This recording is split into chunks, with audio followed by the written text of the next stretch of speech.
I'm very sad. But on the drug scene, we all long suspected na may maraming mga pulis sa gobyerno na involved sa drugs. I am not ready yet with the other branches of government agencies, kagaya ng customs.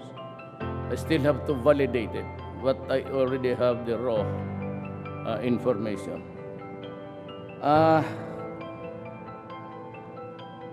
I am compelled by my sense of duty na sabihin sa inyo lahat, lalo na yung mga pulis na nasabit sa droga, one way or the other, who contributed to the deterioration of the law and order of this country. What is really,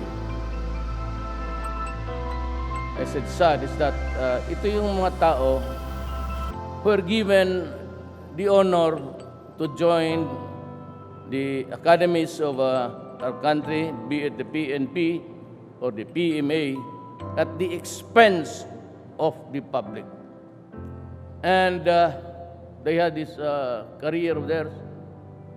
All along, tayong mga mamamayan thought that we are being protected by the police, primarily.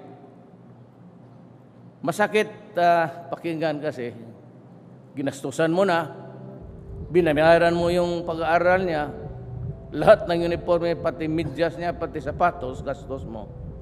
Tapos you commit. By any language, it is really treason.